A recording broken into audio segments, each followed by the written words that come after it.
ICC पुरस्कार पण एक्झामच्या दृष्टीने महत्त्वाचे आहेत. तर आपण पाहणार आहोत.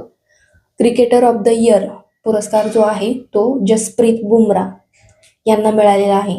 त्यांची कंट्री कोणाला सांगायची गरज नाहीये कारण सर्वांना माहीत आहे. क्रिकेटर ऑफ द इयर लेडीजमध्ये आहे जो रेचेल हेहो फ्लिंट ट्रॉफी त्यासाठी दिला जातो. तो मेली केअर आहेत, लेडीज आहे आणि त्या न्यूझीलंडच्या आहेत. नंतर test cricketer of the year जो पुरस्कार आहे तो जसप्रीत बुमराह यांनाच मिळालेला आहे. नंतर ODI वन डेचा आहे जो क्रिकेटर ऑफ द इयर पुरस्कार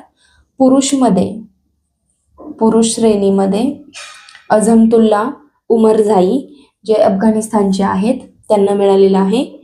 वन डेचा क्रिकेटर ऑफ द इयर पुरस्कार महिलांमध्ये बघितला तर तो स्मृती मानधना यांना मिळालेला आहे आणि त्या आपल्याच आहेत इंडियाच्या.